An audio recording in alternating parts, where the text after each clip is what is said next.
Indian monsoon, भारतीय monsoon. ठीक है, आ जाइए इसका फॉर्मेटिंग कर लीजिए। भूमिका, इंट्रोडक्शन, और इंट्रोडक्शन में हम लोगों को दो चीज़ों को देखना है। पहला जो है मानसून पवन किसे कहा जाता है, मानसून पवन किसे कहते हैं, यानी कि मानसून, ठीक है, मानसून क्या है या मानसून पवन किसे कहते हैं। और दूसरा जो पार्ट इसका है मानसून पवनों के उत्पत्ति का कारण, मानसून पवनों की उत्पत्ति का कारण। ठीक है, आखिर मानसून पवनें क्यों उत्पन्न होती हैं, इनकी उत्पत्ति का क्या कारण है। ठीक है, तो मानसून पवनों की उत्पत्ति का मूल कारण क्या है। इसके बाद दूसरा जो पार्ट है, जो मेन पार्ट है इसका टॉपिक का, मानसून की क्रियाविधि। ठीक है, तो उत्पत्ति की क्रियाविधि पर आधारित जो दिए गए सिद्धांत हैं बेसिकली उसको देखना है। ठीक है, उत्पत्ति की क्रियाविधि पर आधारित सिद्धांत, और मानसून पवनों के उत्पत्ति उनकी क्रियाविधि से संबंधित जो सिद्धांत है इसमें दो तरह का विचार है। जो एक सिद्धांत है इसको कहा जाता है क्लासिकल थियरी, और इस क्लासिकल थियरी का संबंध जो है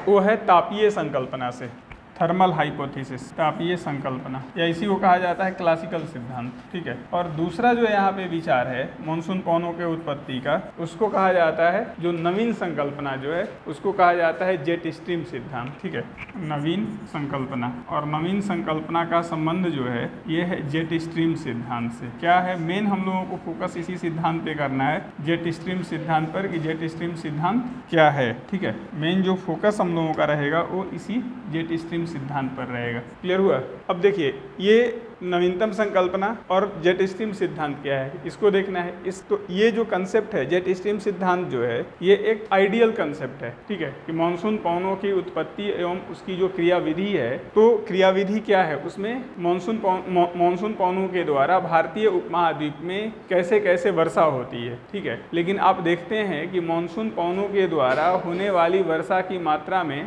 नवीन संकल्पना। ठीक है, तो मानसून पवनों के द्वारा होने वाली वर्षा की मात्रा में स्थानिक और कालिक विभिन्नता पाई जाती है, और इस स्थानिक और कालिक विभिन्नता का क्या कारण है। ठीक है, तो लास्ट जो हम लोगों को देखना है यहाँ पे, ठीक है, मानसून पवन के द्वारा होने वाली, मानसून पवन के द्वारा होने वाली वर्षा की मात्रा में स्थानिक एवं कालिक विभिन्नता, संकल्पना, तापीय संकल्पना, और सेकंड जो है नवीन संकल्पना, न्यू हाइपोथेसिस। ठीक है, और मानसून पवनों के द्वारा होने वाली वर्षा की मात्रा में स्थानिक और कालिक विभिन्नता का क्या कारण है, विभिन्नता का कारण, जिसमें हम लोगों को मुख्यतः एल नीनो जलधारा के प्रभाव को देखना है कि एल नीनो जलधारा का क्या प्रभाव है। ठीक है, और इसी से जुड़ा हुआ कंसेप्ट है साउदर्न ऑक्सीलेशन, दक्षिणी दोलन। ठीक है, तो एल नीनो परिघटना क्या है, ला नीना परिघटना क्या है, साउदर्न ऑक्सीलेशन क्या है, ठीक है, वाकर परिसंचरण क्या है, ये सारा इसमें हम लोगों को देखना होगा। ठीक है, और इसके बाद लास्ट जो है आपका कंक्लूजन, निष्कर्ष। ठीक है, निष्कर्ष। देखिए इस टॉपिक पे आने से पहले, हाँ, मानसून पवन के द्वारा उत्पत्ति की क्रियाविधि पर आधारित सिद्धांत, मानसून पवनों की उत्पत्ति की क्रियाविधि पर आधारित सिद्धांत। क्लियर हो गया। अब देखिए लिख लिए सभी लोग। अब देखिए आ जाइए इस टॉपिक पे आने से पहले, ठीक है, हम लोग इसका जो बेसिक पार्ट है उसको एक बार आप लोगों को रिवाइज कराते हैं। ठीक है, आप लोगों को पृथ्वी की गतियां पढ़ाए थे और आपको बताए थे कि पृथ्वी दो तरह की गति करती है। पृथ्वी अपने अक्ष पे, ठीक है, घूर्णन करती है, रोटेट करती है, रोटेशन मोशन, और दूसरा पृथ्वी अपने अक्ष, पृथ्वी सूर्य के चारों ओर परिक्रमा करती है। ठीक है, रिवोल्यूशन मोशन। और इन दोनों गतियों के साथ साथ पृथ्वी अपने अक्ष पे झुकी हुई है। ठीक है, 23.5 डिग्री अक्षीय झुकाव है। और इन तीनों के सम्मिलित प्रभाव के कारण ही पृथ्वी पर, इन तीनों के सम्मिलित प्रभाव के कारण ही ऋतु परिवर्तन होता है, सीजनल जो चेंजेज है। ठीक है, तो सीजनल चेंजेज का जो कारण है इनका सम्मिलित प्रभाव। तो इन तीनों के सम्मिलित प्रभाव को हम लोग देखते हैं। तो देखिए ये आपका सन है, सूर्य, ये अर्थ है, ये नॉर्थ पोल, साउथ पोल, ये हो गया ट्रॉपिक ऑफ कैंसर। ठीक है, ये 0 डिग्री है, ये हो गया 23.5 डिग्री नॉर्थ। ठीक है, इधर भी 0 degree north pole, south pole, ये हो गया north pole, south pole 0 degree, और ये हो गया 23.5 डिग्री साउथ, मकर रेखा, ट्रॉपिक ऑफ कैप्रिकॉर्न। ठीक है, फिगर बनाते समय ध्यान दीजिएगा कि ये डिस्टेंस कम होगा, सूर्य और पृथ्वी के बीच की दूरी ये कम है, और ये सूर्य और पृथ्वी के बीच की दूरी क्या है, अधिक है। ठीक है, अब देखिए ये कंडीशन जो है इस समय, ये कंडीशन कब की है, 21 मार्च की स्थिति है, और इस 21 मार्च को सौर किरण कहाँ लंबवत पड़ती है, विषुवत रेखा पर। सूर्य जो है विषुवत रेखा के ऊपर होता है। ठीक है, तो सौर किरण जो है पूरी तरह से विषुवत रेखा पर लंबवत पड़ती है, जिसके कारण इस दौरान समस्त अक्षांशों का आधा भाग सौर किरण प्राप्त करता है, जिससे पूरे पृथ्वी पर दिन और रात बराबर होता है। ठीक है, अब इसके बाद जो है पृथ्वी क्या होती है, अब ये रोटेट कर, पृथ्वी जो है अपने अक्ष पे सूर्य के चारों ओर क्या कर रही है, जो पृथ्वी का जो ऑर्बिट है, ठीक है, तो पृथ्वी अपने ऑर्बिट पे सूर्य के चारों ओर परिक्रमा कर रही है। अब ये कंडीशन जो है आपका 21 जून का है और इस समय सौर किरण कहाँ लंबवत पड़ती है, कर्क रेखा पर, ठीक है। ये स्थिति 23 सितंबर की स्थिति, इस समय सौर किरण कहाँ लंबवत पड़ेगी, विषुवत रेखा पर पुनः, और फिर ये स्थिति जो है किसकी है, 22 दिसंबर की, और इस समय सौर किरण कहाँ लंबवत पड़ेगी, मकर रेखा पर, ठीक है। अब देखिए 21 मार्च को जब सौर किरण विषुवत रेखा पर लंबवत पड़ती है तो ऐसी स्थिति में समस्त अक्षांशों का आधा भाग सौर किरण प्राप्त करता है, जिसके कारण पूरे पृथ्वी पर दिन और रात बराबर होता है। अब 21 मार्च के बाद जैसे जैसे पृथ्वी आगे बढ़ती है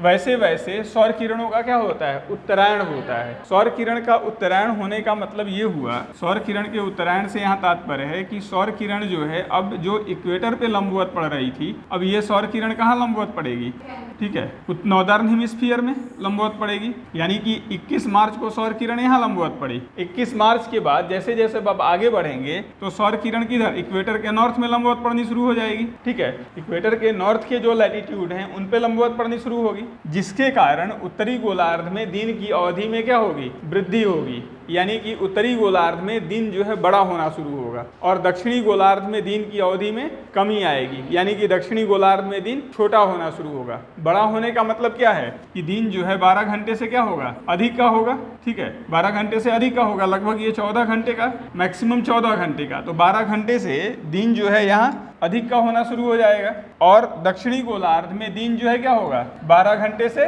कम का होना शुरू हो जाएगा। क्लियर हुआ? तो उत्तरी गोलार्ध में दिन बड़ा होगा, रात छोटी होगी, दक्षिणी गोलार्ध में दिन छोटा होगा, रात क्या होगी, बड़ी होगी। क्लियर हुआ? अब ऐसे लगातार क्या होगा, दिन की अवधि लगातार बढ़ती जाएगी और एक समय आएगा जब 21 जून को सौर किरण कहाँ करके लंबवत पड़ जाएगी, कर्क रेखा पर, और जब सौर किरण कर्क रेखा पर लंबवत पड़ेगी तो ऐसी स्थिति में ये उत्तरी गोलार्ध का सबसे बड़ा दिन होगा, यानी कि इस समय इस दिन जो है लगभग दिन क्या होगा, 14 घंटे का होगा और दक्षिणी गोलार्ध का सबसे छोटा दिन होगा, यानी कि दक्षिणी गोलार्ध में दिन कितने घंटे का हो जाएगा, लगभग 10 घंटे का, और नॉर्दर्न हेमिस्फीयर में उत्तरी गोलार्ध में दिन लगभग 14 घंटे का। तो 21 जून की जो स्थिति है इस समय उत्तरी गोलार्ध का सबसे बड़ा दिन होगा और दक्षिणी गोलार्ध का सबसे छोटा दिन होगा। क्लियर हो गया? अब 21 जून को सौर किरण लंबवत पड़ गई कर्क रेखा पर, ट्रॉपिक ऑफ कैंसर पर। अब 21 जून के बाद सौर किरण अब पुनः किधर शिफ्ट होगी, इक्वेटर की ओर, यानी कि कर्क रेखा से दक्षिण की ओर। ऐसा क्यों? इसके नॉर्थ में सौर किरण लंबवत क्यों नहीं पड़ेगी? ऐसा इसलिए कि चूंकि पृथ्वी अपने अक्ष पे कितनी झुकी हुई है, 23.5 डिग्री। सपोज करिए अगर पृथ्वी अपने अक्ष पे 30 डिग्री झुकी हुई होती तो जो ये सौर किरण की जो शिफ्टिंग है ये कहाँ तक होता है, 30 डिग्री नॉर्थ तक होता है। क्लियर हुआ? तो चूंकि पृथ्वी अपने अक्ष पे 23.5 डिग्री झुकी हुई है इसलिए सौर किरण लंबवत कहाँ तक पड़ रही है, 23.5 डिग्री तक। अब 23.5 डिग्री के बाद सौर किरण का अब क्या होगा, दक्षिणायन होगा, सॉरी सौर किरण जो है अब कर्क रेखा के दक्षिण में शिफ्ट होनी शुरू होगी, लेकिन अभी भी सौर किरण उत्तरी गोलार्ध में ही लंबवत पड़ेगी। यहाँ से यहाँ गया, अब सौर किरण किधर शिफ्ट हो रहा है, इधर की ओर, इक्वेटर की ओर। जब इक्वेटर की ओर शिफ्ट होना शुरू होगा ये कंडीशन जो है तो दिन की अवधि में क्या होगी, कमी आनी शुरू होगी। कमी कहाँ से आएगी, 14 घंटे से। तो उत्तरी गोलार्ध में दिन की अवधि में कमी आएगी और दक्षिणी गोलार्ध में दिन की अवधि में वृद्धि होगी। लेकिन इस स्थिति में भी यहाँ उत्तरी गोलार्ध में दिन अभी क्या होगा, बड़ा ही होगा, ठीक है, 12 घंटे से अधिक ही रहेगा, और दक्षिणी गोलार्ध में दिन अभी भी क्या है, 12 घंटे से कम का रहेगा, छोटा ही रहेगा। बात समझ में आ रही है? तो दिन की अवधि में यहाँ कमी आएगी, लेकिन कमी कहाँ से आ रही है, 14 घंटे से। और पुनः 23 सितंबर को आकर के सौर किरण कहाँ लंबवत पड़ जाएगी, विषुवत रेखा पर। और जब सौर किरण विषुवत रेखा पर लंबवत पड़ेगी तो ऐसी स्थिति में पुनः पूरे पृथ्वी पर दिन और रात बराबर होगा। ठीक है, तो अब 21 मार्च से 23 सितंबर के बीच में उत्तरी गोलार्ध में दिन क्या है, बड़ा है, दक्षिणी गोलार्ध में दिन छोटा है। लेकिन डिफरेंस क्या है कि 21 मार्च से 21 जून के बीच दिन की अवधि में लगातार वृद्धि होगी। 21 जून को उत्तरी गोलार्ध का सबसे बड़ा दिन होगा, दक्षिणी गोलार्ध में दिन की अवधि में कमी आएगी। 21 जून को दक्षिणी गोलार्ध का सबसे छोटा दिन होगा। अब 21 जून के बाद यहाँ दिन की अवधि में क्या होगी, उत्तरी गोलार्ध में कमी आएगी, लेकिन कमी कहाँ से आएगी, 14 घंटे से। यानी कि दिन अभी भी क्या रहेगा, बड़ा रहेगा और दक्षिणी गोलार्ध में दिन की अवधि में वृद्धि होगी, यानी कि दिन अभी भी छोटा रहेगा। और पुनः 23 सितंबर को आकर के पूरे पृथ्वी पे दिन और रात क्या होगा, बराबर हो जाएगा। क्लियर हुआ ये बात? किसी को कोई कंफ्यूजन है? अब देखिए 23 सितंबर के बाद अब सौर किरण का दक्षिणायन होता है। सौर किरण का दक्षिणायन का तात्पर्य क्या है कि अब सौर किरण जो है ये कहाँ लंबवत पड़ेगी, विषुवत रेखा के दक्षिण में, यानी कि दक्षिणी गोलार्ध में अब लंबवत पड़ेगी, साउदर्न हेमिस्फीयर में लंबवत पड़ेगी। और जब साउदर्न हेमिस्फीयर में लंबवत पड़ेगी यानी कि इक्वेटर के साउथ का जो अक्षांश है उन अक्षांशों पे ये लंबवत पड़ना शुरू होगी, जिसके कारण उत्तरी गोलार्ध में दिन की अवधि में क्या हो जाएगी, कमी आनी शुरू हो जाएगी। ठीक है, उत्तरी गोलार्ध में दिन की अवधि में कमी आनी शुरू होगी और दक्षिणी गोलार्ध में दिन की अवधि में क्या होगी, वृद्धि होनी शुरू हो जाएगी। ठीक है, और एक समय आएगा 22 दिसंबर को जब सौर किरण मकर रेखा पर लंबवत पड़ेगी, ट्रॉपिक ऑफ कैप्रिकॉर्न पर, तो उत्तरी गोलार्ध का सबसे क्या होगा, छोटा दिन होगा, 10 घंटे का दिन होगा, और दक्षिणी गोलार्ध का सबसे बड़ा दिन होगा, लगभग 14 घंटे का दिन होगा। ठीक है, अब पुनः 22 दिसंबर के बाद अब सौर किरण का क्या होगा, किधर शिफ्टिंग होगा, विषुवत रेखा की ओर। इसके साउथ में अब शिफ्ट नहीं करेगी। ठीक है, विषुवत रेखा की ओर जब शिफ्टिंग होगी तो यहाँ से जैसे जैसे अब इधर सौर किरण, इधर पृथ्वी आगे बढ़ेगी। ठीक है, तो उत्तरी गोलार्ध में दिन की अवधि में क्या होगी, वृद्धि होनी शुरू होगी, लेकिन वृद्धि कहाँ से, 10 घंटे से, यानी कि अभी भी दिन क्या होगा, 12 घंटे से कम का ही रहेगा। और दक्षिणी गोलार्ध में दिन की अवधि में क्या होगी, कमी आएगी, लेकिन कमी कहाँ से, 14 घंटे से। क्लियर हुआ? तो कमी जब 14 घंटे से आएगी तो ऐसी स्थिति में दिन यहाँ क्या रहेगा, अभी भी बड़ा ही रहेगा। और पुनः 21 मार्च को आकर के पूरे पृथ्वी पे दिन और रात बराबर हो जाएगा। ठीक है, क्योंकि सौर किरण कहाँ फिर लंबवत पड़ जाएगी, विषुवत रेखा पर। क्लियर हो गया? तो 21 मार्च यानी कि इधर 23 सितंबर से 21 मार्च के बीच उत्तरी गोलार्ध में दिन क्या होगा, छोटा रहेगा, छोटा होगा, और दक्षिणी गोलार्ध में दिन बड़ा होगा। बस डिफरेंस क्या है कि 23 सितंबर से 22 दिसंबर की ओर जाएंगे तो दिन की अवधि में लगातार कमी आएगी उत्तरी गोलार्ध में, जिससे 22 दिसंबर को उत्तरी गोलार्ध का सबसे छोटा दिन होगा और दक्षिणी गोलार्ध का सबसे बड़ा दिन होगा। और 23 दिसंबर से जब आगे बढ़ेंगे तो धीरे धीरे ग्रेजुअली दिन की जो अवधि है वो क्या होगी, बढ़नी शुरू होगी। लेकिन ये कहाँ से बढ़ेगी, 10 घंटे से, और दक्षिणी गोलार्ध में कमी आएगी 14 घंटे से। और पुनः 21 मार्च को आकर के जैसे ही सौर किरण विषुवत रेखा पर लंबवत पड़ेगी, पूरे पृथ्वी पे दिन और रात बराबर होगा। क्लियर हुआ?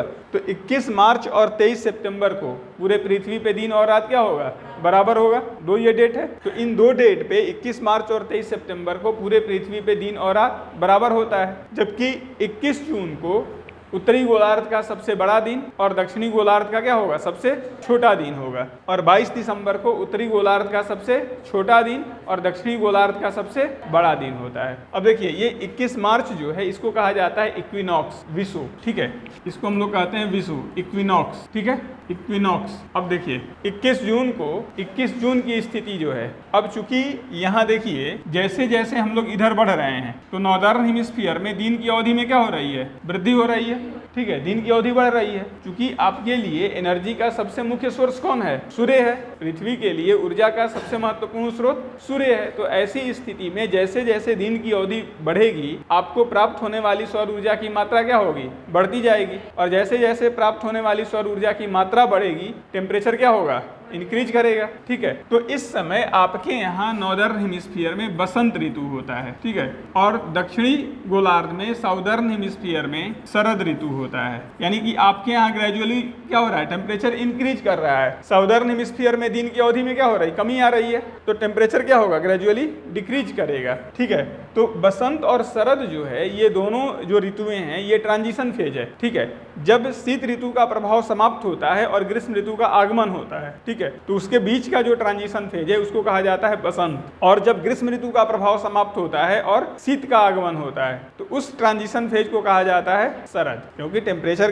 ग्रेजुअली इंक्रीज करेगा ना या ग्रेजुअली डिक्रीज करेगा। ऐसा नहीं ना कि अचानक से आज तक ठंड पड़ी और कल जो है अचानक से गर्मी पड़ने लगी, ऐसा तो होगा नहीं कि एक ही बार आज 18 डिग्री सेंटीग्रेड टेम्परेचर है और कल जो है पता चला कि 42 डिग्री सेंटीग्रेड टेम्परेचर हो गया। ऐसा तो संभव है नहीं। ये जो है ग्रेजुअली इंक्रीज होगा या ग्रेजुअली क्या होगा, डिक्रीज होगा। बात समझ में आ रही है? तो जो बीच का जो ट्रांजिशन है इस ट्रांजिशन को ही कहा जाता है बसंत और शरद। क्लियर हो गया? अब चूंकि यहाँ 21 जून को उत्तरी गोलार्ध का सबसे बड़ा दिन हो गया, जब सबसे बड़ा दिन होगा तो सबसे ज्यादा आपको एनर्जी मिलेगी। ठीक है, और लगातार आपको एनर्जी जो मिलने वाली एनर्जी की मात्रा है वो बढ़ रही है, तो टेम्परेचर लगातार क्या होगा, इंक्रीज होता जाएगा। और आपके यहाँ पूरी तरह से किसका आगमन हो जाएगा, नॉर्दर्न हेमिस्फीयर में ग्रीष्म ऋतु का, समर सीजन आ जाएगा और दक्षिणी गोलार्ध में दक्षिणी गोलार्ध का सबसे छोटा दिन हो गया, तो लगातार ग्रेजुअली टेम्परेचर क्या हो रहा है, डिक्रीज कर रहा है। तो इस समय वहाँ पे क्या हो जाएगा, शीत ऋतु का प्रभाव हो जाएगा। तो इस दौरान जो है दक्षिणी गोलार्ध में कौन सी ऋतु होगी, शीत ऋतु होगी। ठीक है, अब 23 सितंबर को पुनः पूरे पृथ्वी पे दिन रात बराबर हो गया।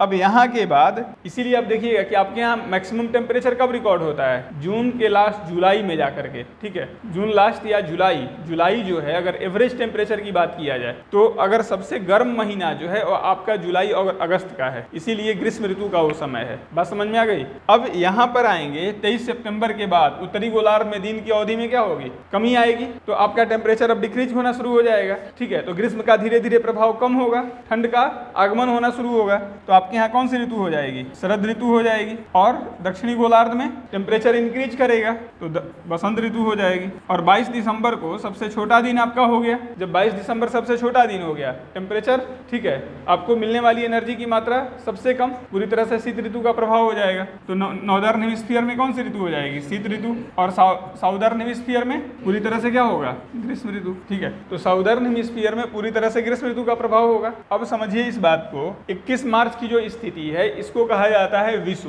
ठीक है, और इसको बसंत विषु भी कहा जाता है। बसंत विषु किस सेंस में, नॉर्दर्न हेमिस्फीयर के सेंस में, क्योंकि इसके बाद नॉर्दर्न हेमिस्फीयर में क्या आ रहा है, बसंत ऋतु। बात समझ में आ रही, चूंकि हमारे सेंस में हम लोग नॉर्दर्न हेमिस्फीयर में, उत्तरी गोलार्ध में, तो इस सेंस में इसको कहा जाता है बसंत विषु भी। ठीक है, तो उत्तरी गोलार्ध के लिए ये बसंत विषु है, लेकिन दक्षिणी गोलार्ध के लिए क्या होगा, ये शरद विषु होगा। बात समझ में आ रही है, दक्षिणी गोलार्ध के लिए ये जस्ट अपोजिट हो जाएगा, तो ये बसंत विषु होगा, स्प्रिंग इक्विनॉक्स होगा। ठीक है, 21 जून को चूंकि उत्तरी गोलार्ध में क्या हो रहा है, सबसे बड़ा दिन हो रहा है और यहाँ से ग्रीष्म ऋतु का आगमन हो जा रहा है, तो इसको कहा जाता है ग्रीष्म आयनात, समर सॉलिस्टिस। ठीक है, अब यहाँ से क्या हो रहा है, उत्तरी गोलार्ध में शरद ऋतु का प्रारंभ हो रहा है, तो इसको कहा जाता है, ये भी विषु ही है, लेकिन इसको कहा जाता है, ये जैसे बसंत विषु हो गया, ये क्या हो जाएगा, शरद विषु, ऑटम इक्विनॉक्स। ठीक है, शरद विषु, ऑटम इक्विनॉक्स। और फिर 22 दिसंबर को सबसे छोटा दिन हो गया उत्तरी गोलार्ध का, यहाँ से शीत ऋतु का प्रभाव शुरू हो गया, तो इसको कहा जाता है शीत आयनात, विंटर सॉलिस्टिस। क्लियर हुआ।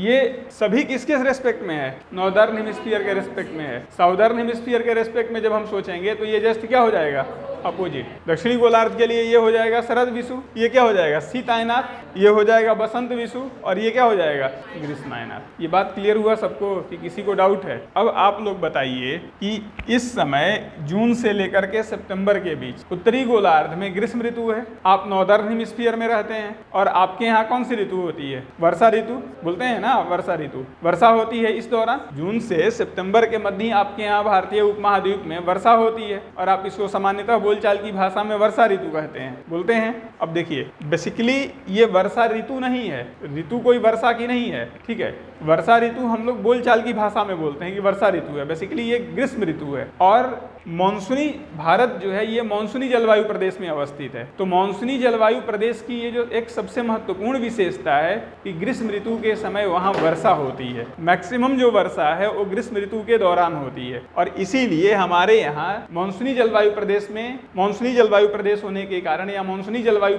पाई जाने के कारण यहाँ जून से सितंबर के मध्य हमारे यहाँ क्या होता है, ग्रीष्म ऋतु के दौरान वर्षा होती है। ठीक है, मॉनसूनी वर्षा होती है, इसीलिए इसको सामान्यतः हम लोग बोलचाल में क्या बोलते हैं, वर्षा ऋतु। क्लियर हो गया। तब आ जाइए हम लोग अब टॉपिक पे अपने आते हैं। ठीक है, आ जाइए मॉनसून। देखिए, मॉनसून जो है ये अरबी भाषा का एक शब्द है। ठीक है, मौसम, अरबी भाषा का एक शब्द है मौसम, अरबी भाषा का शब्द है मौसम, और इसी मौसम से ही ये इस शब्द की उत्पत्ति हुई है। ठीक है, तो अरबी भाषा का शब्द मौसम जो है इसी से इस शब्द की उत्पत्ति हुई है, जिसका अर्थ होता है मौसम। ठीक है, मौसम का जो अर्थ है मौसम से, इसका संबंध मौसम से, यानी कि इसका अर्थ जो है मौसम है। ठीक है, सबसे पहले इस मॉनसून के बारे में, ठीक है, मॉनसून की जो क्रियाविधि है, सबसे पहले ये शब्द जो है मौसम जो है या मौसम शब्द अरब के लोगों के द्वारा किया गया। बेसिकली अरब के जो व्यापारी हैं वो भारत से व्यापार करते थे, तो भारत का जो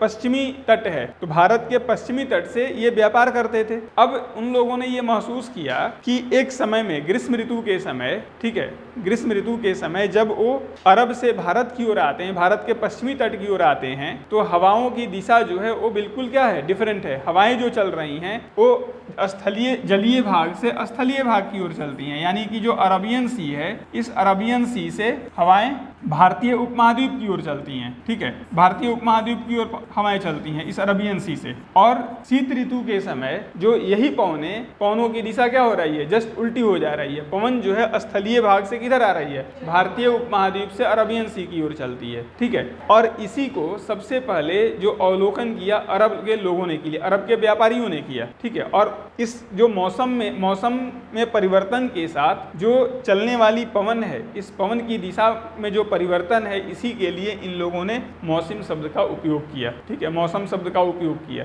तो मौसम जो है ये, या मॉनसून जो है, ये एक ऐसी आवर्ती पवन है। आवर्ती पवन का मतलब होता है, आवर्ती पवन से तात्पर्य है ऐसी पवन जो ऋतु परिवर्तन के साथ अपनी दिशा परिवर्तित करती है। ठीक है, तो मॉनसून जो है ये एक आवर्ती पवन है, और ऐसी आवर्ती पवन है जो ग्रीष्म ऋतु के समय ये पवन जलीय भाग से स्थलीय भाग की ओर चलती है। ठीक है, और शीत ऋतु के समय स्थलीय भाग से जलीय भाग की ओर चलती है। ऐसा क्यों? ठीक है, इसको पहले हम लोग समझते हैं। देखिए, ग्रीष्म ऋतु ये हो गया आपका 0 डिग्री, ये हो गया कर्क रेखा 23.5 डिग्री नॉर्थ। अब चूंकि ग्रीष्म ऋतु के समय स्थलीय भाग और जलीय भाग का तापमान की अगर हम तुलना करें तो स्थलीय भाग का तापमान क्या होगा, अधिक होगा। ठीक है, तो ग्रीष्म ऋतु के समय स्थलीय भाग का तापमान टेम्परेचर अधिक होगा, और जलीय भाग का तापमान क्या होगा, कम होगा। यहाँ का टेम्परेचर अपेक्षाकृत क्या होगा, कम होगा ना। स्थलीय भाग का तापमान जो है वो अधिक होगा। भारतीय उपमहाद्वीप का तापमान अरबियन सी के अपेक्षा या इंडियन ओशन की अपेक्षा क्या होगा, अधिक होगा। क्यों? स्थल भाग जल्दी गर्म होता है, जलीय भाग देर से गर्म होता है। क्यों ऐसा क्यों है? क्या टेम्परेचर जब पढ़ाए थे आप लोगों को तो बताए थे कि स्थलीय और जलीय भाग के उष्मण और शीतलन का दर, हीटिंग और कूलिंग, रेट ऑफ हीटिंग और रेट ऑफ कूलिंग क्या है, ठीक है, अलग अलग है। ठीक है, कारण क्या है? देखिए, जलीय सतह का स्थलीय सतह के अपेक्षा विशिष्ट ऊष्मा स्पेसिफिक हीट, ठीक है, विशिष्ट ऊष्मा स्पेसिफिक हीट, तापीय चालकता थर्मल कंडक्टिविटी, ठीक है, तापीय चालकता, वाष्पीकरण का दर और पारदर्शिता। तो जलीय सतह का स्थलीय सतह के अपेक्षा विशिष्ट ऊष्मा, तापीय चालकता, वाष्पीकरण और पारदर्शिता अधिक होने के कारण जलीय सतह के उष्णन एवं शीतलन का दर स्थलीय सतह के अपेक्षा कम होता है। यानी कि जलीय सतह देर से गर्म होगा, देर से ठंडा होगा, स्थलीय सतह क्या होगा, जल्दी गर्म होगा, जल्दी ठंडा होगा। ठीक है, जैसे अगर ये स्थलीय भाग है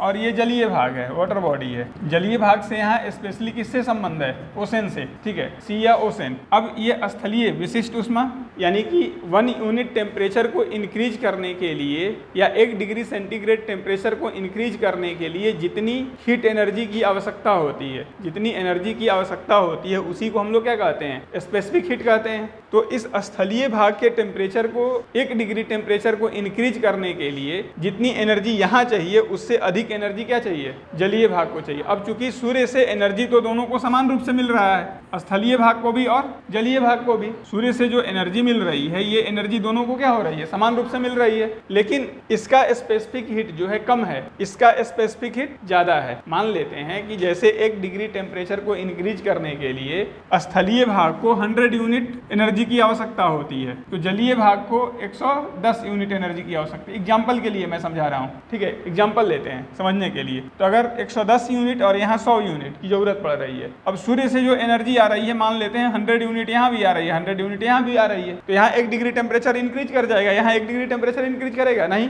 1 डिग्री से कम टेम्परेचर इंक्रीज करेगा, तो ये ज्यादा गर्म हुआ ना, ये कम गर्म हुआ। क्लियर हुआ? दूसरा, तापीय चालकता, थर्मल कंडक्टिविटी। चालन क्या है, कंडक्शन। बताए थे आपको कि एनर्जी का ट्रांसफर क्या हो, एक छोर से दूसरे छोर तक हो जाए। तो यहाँ थर्मल कंडक्टिविटी जो है स्थलीय, चूंकि यहाँ पे सेडिमेंट्री रॉक है, और सेडिमेंट्री रॉक जो है या सॉइल जो है ये टेम्परेचर का, ताप का क्या है, कुचालक है, बैड कंडक्टर है ये। ठीक है, गुड कंडक्टर नहीं है, जबकि वाटर जो है ये हीट एनर्जी का गुड कंडक्टर है। तो जब बैड कंडक्टर है तो ऐसी स्थिति में ये एनर्जी ऊपर से नीचे की परत में नहीं जाएगी, ट्रांसफर नहीं होगी, केवल मृदा की ऊपरी परत ही गर्म होगी, नीचे की परत परत गर्म नहीं होगी। ठीक है, तो जब मृदा की केवल ऊपरी परत गर्म होगी तो एनर्जी, जितनी एनर्जी मिल रही है वो एनर्जी कम एरिया को कवर कर रहा है। ठीक है, नीचे ट्रांसफर हो ही नहीं रहा है, और यहाँ पर जैसे एनर्जी मिलेगी ये एनर्जी किधर ट्रांसफर हो जाएगी, नीचे की ओर। तो ये ज्यादा गर्म रहेगा, ये ठंडा रहेगा, ये उतना गर्म नहीं होगा। ठीक है,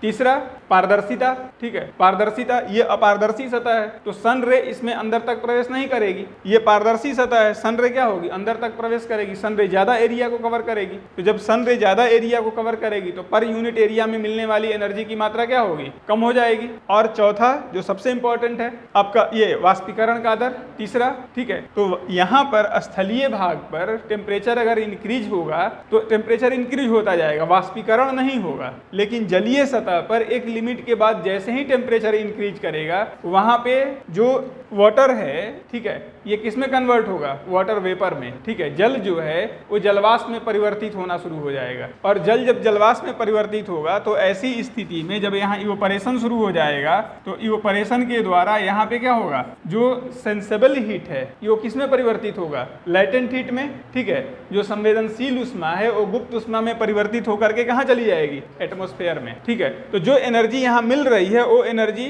गुप्त उष्मा के रूप में परिवर्तित होकर के कहाँ ट्रांसफर होने लगी, एटमॉस्फेयर में। यानी कि एनर्जी का ट्रांसफर जो है इस जलीय भाग से किधर होने लगा, वायुमंडल में होने लगा। तो ये गर्म होगा नहीं होगा, कम गर्म होगा। इसी कारण से जलीय सतह के ऊष्मण एवं शीतलन, जलीय सतह के गर्म और ठंडा होने का जो दर है वो स्थलीय सतह से क्या है, कम है। क्लियर हो गया। तो जलीय सतह की विशिष्ट उष्मा, तापीय चालकता, पारदर्शिता और वाष्पीकरण का दर स्थलीय सतह से अधिक होने के कारण जलीय सतह के ऊष्मा एवं शीतलन का दर स्थलीय सतह से कम होता है। ये बात क्लियर हुआ। अब इसी कारण से यहाँ पर अगर हम दोनों की तुलना करें, दोनों के टेम्परेचर का, तो यहाँ का टेम्परेचर क्या होगा, अधिक होगा।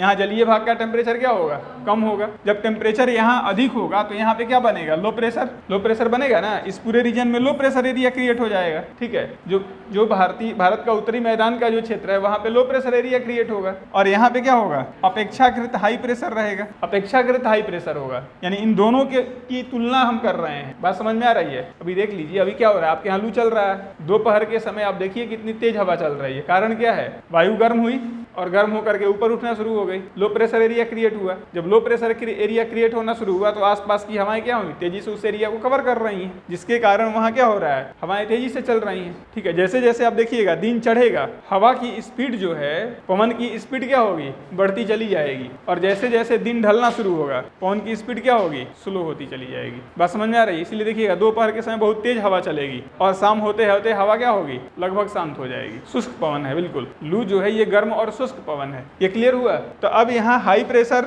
और इधर लो प्रेशर, हवा किधर से किधर चलेगी, हाई प्रेशर से लो प्रेशर की ओर चलेगी। जब हाई प्रेशर से लो प्रेशर की ओर चलेगी ये पवन, तो ये पवन जो है जब जलीय भाग से ऊपर से गुजरेगी तो ये अपने साथ क्या लेकर के जाएगी, आर्द्रता को लेकर के जाएगी। और जब आर्द्रता को ये पवन लेकर के जाएगी तो ऐसी स्थिति में इस पवन के द्वारा भारतीय उपमहाद्वीप में क्या होगी, वर्षा होगी। ये आर्द्र पवन जब भारतीय उपमहाद्वीप में प्रवेश की, अब यहाँ तापमान अधिक है, ये आर्द्र पवन गर्म होकर के क्या होगी, ऊपर उठना शुरू हो जाएगी, और जब ऊपर उठेगी तो यहाँ पे संवहनीय वर्षा करेगी, या किसी पर्वत के ढाल से टकराएगी तो किसी पर्वत के ढाल से टकरा करके ऊपर उठेगी। वैसी स्थिति में वहां पर्वतीय वर्षा होगा। क्लियर हो गया। अब शीत ऋतु के समय क्या होगा, शीत ऋतु के समय जस्ट इसके अपोजिट कंडीशन डेवलप होगा। शीत ऋतु के समय देखते हैं हम लोग, शीत ऋतु के समय जस्ट अपोजिट कंडीशन डेवलप होगा। ये हो गया 0 डिग्री। ठीक है, तो यहाँ भारतीय उपमहाद्वीप का तापमान क्या हो जाएगा, कम हो जाएगा। यहाँ का तापमान क्या होगा, अधिक होगा, क्योंकि वाष्पीकरण का दर कम हो गया, टेम्परेचर कम हुआ, वाष्पीकरण का दर कम हुआ, तो कम होगा तो यहाँ टेम्परेचर बढ़ेगा। अब यहाँ क्या होगा, लो हाई प्रेशर, और यहाँ क्या होगा, अपेक्षाकृत लो प्रेशर। पवन किधर से किधर चलेंगी, हाई प्रेशर से लो प्रेशर की ओर। तो पवन जब हाई प्रेशर से लो प्रेशर की ओर, यानी कि भारतीय उपमहाद्वीप से किधर पवन चलेगी, भारतीय उपमहाद्वीप से जलीय भाग की ओर पवन चलेगी। तो ऐसी स्थिति में ये पवन जो है जब स्थलीय भाग से जलीय भाग की ओर चलेगी, इसी को कहा जाता है लौटता हुआ मानसून पवन। बात समझ में आ रही है। और ये लौटता हुआ मानसून पवन जो है, चूंकि ये स्थलीय भाग से जलीय भाग की ओर आ रही, तो ये पवन कैसी होगी, शुष्क होगी, आर्द्रता कम होगी, वर्षा होगी नहीं होगी, मौसम साफ रहेगा। तो ग्रीष्म ऋतु के समय पवन किधर से किधर चल रही है, स्थलीय जलीय भाग से स्थलीय भाग की ओर चल रही है, जबकि शीत ऋतु के समय यही पवन किधर से किधर चल रही है, स्थलीय भाग से जलीय भाग की ओर चल रही है। तो यहाँ पवनों के चलने का सबसे मुख्य कारण क्या है? स्थलीय और जलीय भाग के तापमान में जो अंतर है, ठीक है, स्थलीय और जलीय भाग के ऊष्मन एवं शीतलन का दर क्या है? अलग अलग है। और स्थलीय और जलीय भाग के ऊष्मन और शीतलन का दर अलग अलग होने के कारण यहाँ स्थलीय भाग का तापमान और जलीय भाग के तापमान, ठीक है, में अंतर है। यहाँ पे तापीय प्रवणता की स्थिति है। तो स्थलीय और जलीय भाग के तापमान में अंतर के कारण उत्पन्न जो वायु दाब में अंतर है, वायु दाब में भी तो अंतर हुआ, यानी कि स्थलीय और जलीय भाग के तापमान में अंतर के कारण उत्पन्न जो वायु दाब प्रवणता है, वायु दाब प्रवणता का मतलब वायु दाब में अंतर, ठीक है। और इस वायु दाब में अंतर के कारण ही पवन की क्या हो रही है? उत्पत्ति हो रही है, जिससे ग्रीष्म ऋतु के समय पवन जलीय भाग से स्थलीय भाग की ओर, जबकि शीत ऋतु के समय पवन किधर से किधर चल रही है? स्थलीय भाग से जलीय भाग की ओर चल रही है। तो इन मानसून पवनों की उत्पत्ति का सबसे मुख्य कारण क्या है? स्थलीय और जलीय भाग के तापमान में अंतर के कारण उत्पन्न वायु दाब में अंतर। अगर इसको हम लोग सामान्य भाषा में कहें तो हम कह सकते हैं कि स्थलीय और जलीय भाग के तापमान में अंतर के कारण उत्पन्न वायु दाब में अंतर से ही मानसून पवनों की क्या हो रही है? उत्पत्ति हो रही है। क्लियर हो गया? अब ये जो संकल्पना है, ये जो विचार है, इसी विचार को कहा गया तापीय संकल्पना, ठीक है, क्लासिकल थियरी या क्लासिकल सिद्धांत। जब ये विचार आया तो चूंकि यहाँ पर स्थलीय सतह पर जो होने वाला परिवर्तन है, उसके आधार पर मानसून पवनों की क्रियाविधि को बताने का यहाँ प्रयास किया गया। आगे चल करके जब ऊपरी वायुमंडलीय परिसंचरण का जब अध्ययन शुरू हुआ और ऊपरी वायुमंडलीय परिसंचरण में स्पेशली जब जेट स्ट्रीम की खोज हुई, तो जेट स्ट्रीम के खोज के बाद ये देखा गया कि जेट स्ट्रीम का संबंध, यानी कि ऊपरी वायुमंडलीय परिसंचरण का संबंध मौसम में होने वाले परिवर्तन से, यानी कि अपर एटमॉस्फेरिक सर्कुलेशन जो है वो सतह पे जो होने वाले मौसमी परिवर्तन है उससे संबंधित है। और ऐसी स्थिति में एक नया विचार आया जिसको कहा गया जेट स्ट्रीम सिद्धांत, ठीक है। और इस जेट स्ट्रीम सिद्धांत में सतह पर होने वाले परिवर्तन के साथ साथ अपर एटमॉस्फेयर में होने वाले जो परिवर्तन है, यानी कि जो जेट स्ट्रीम है, उस जेट स्ट्रीम से मानसून पवनों की उत्पत्ति और उसकी क्रियाविधि को अंतर संबंधित करने का प्रयास किया गया। तो जो एक नया कंसेप्ट आया उसी को कहा गया जेट स्ट्रीम सिद्धांत, ठीक है। तो नेक्स्ट क्लास में फिर हम लोग जेट स्ट्रीम सिद्धांत को देखेंगे, ठीक है। नेक्स्ट क्लास में आप लोगों को लिखा भी देंगे। क्या अभी समय है ना 10 मिनट आप लोगों के पास? तो लिख लीजिए, आप लोग लिख लीजिए फिर।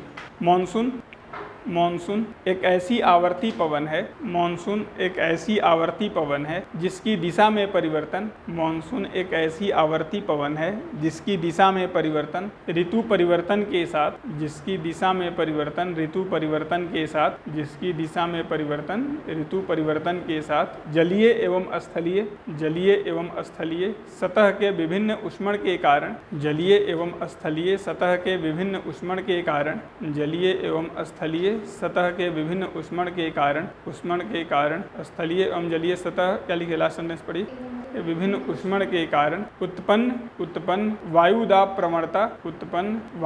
प्रवणता, यानी कि वायु दाब में अंतर, प्रेशर ग्रेडियंट उसको कहा जाता है, उत्पन्न वायु दाब प्रवणता से होता है, उत्पन्न वायु दाब प्रवणता से होता है, ठीक है। पैराग्राफ चेंज करके लिखिए। ग्रीष्म ऋतु के समय स्थलीय सतह पर अत्यधिक तापमान के कारण, ग्रीष्म ऋतु के समय स्थलीय सतह पर न्यूनतम तापमान, एक मिनट क्या लिखे हैं? ग्रीष्म ऋतु के समय स्थलीय सतह पर अत्यधिक तापमान के कारण विकसित निम्न वायुदाब के क्षेत्र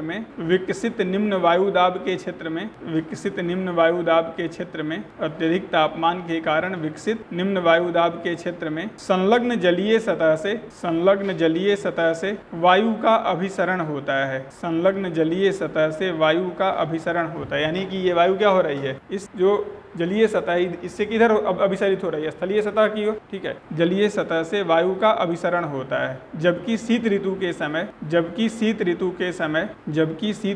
समय स्थलीय सतह पर न्यूनतम तापमान के कारण जबकि शीत ऋतु के समय स्थलीय सतह पर न्यूनतम तापमान के कारण विकसित उच्च वायुदाब के क्षेत्र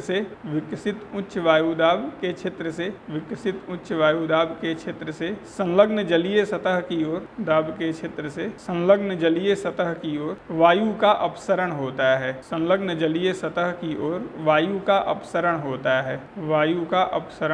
है। इसलिए ही मॉनसून को सागर एवं स्थल समीर का बृहद रूप माना जाता है। इसलिए ही मॉनसून को सागर एवं स्थल समीर का बृहद रूप माना जाता है।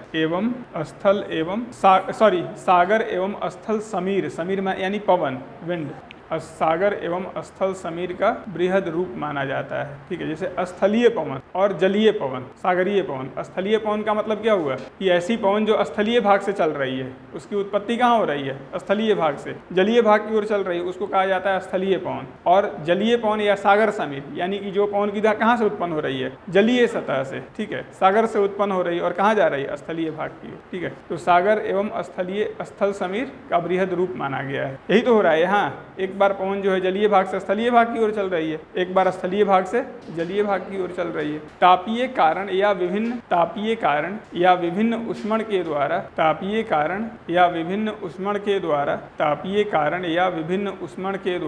मॉनसून पवन की उत्पत्ति का संबंध